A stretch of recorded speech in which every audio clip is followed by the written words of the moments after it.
পরের দিন ভোর ৬টার সময় হাওড়া থেকে ছিল আমার বন্দে ভারত এক্সপ্রেস।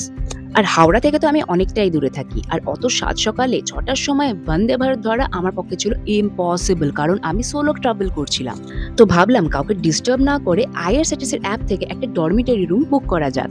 আমি বুক করেছিলাম একটা লেডিস ডরমিটরি রুম, যার প্রাইস ছিল 570 মতো ইনক্লুডিং জিএসটি। তবে হ্যাঁ, আমি বুক করেছিলাম শিয়ালদাতে, কারণ হাওড়াতে আমি কোনো রুমস পাইনি অনলাইনে।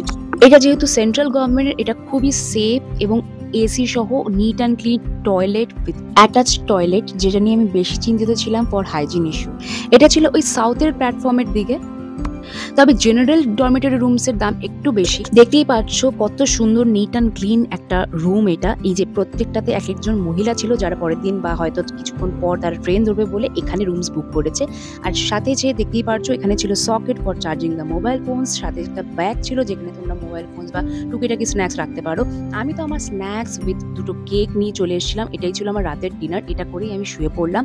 প্রাইভেসির জন্য প্রত্যেকটা বেডের সাথে রয়েছে এরকম কার্টেন্স, যেটা বন্ধ করে তোমরা প্রাইভেসি মেনটেন করে ঘুমাতে পারবে। So if you guys want to know that how I book this dormitory rooms through IRCTC app, then do comment, like and share, and I will make a video about that.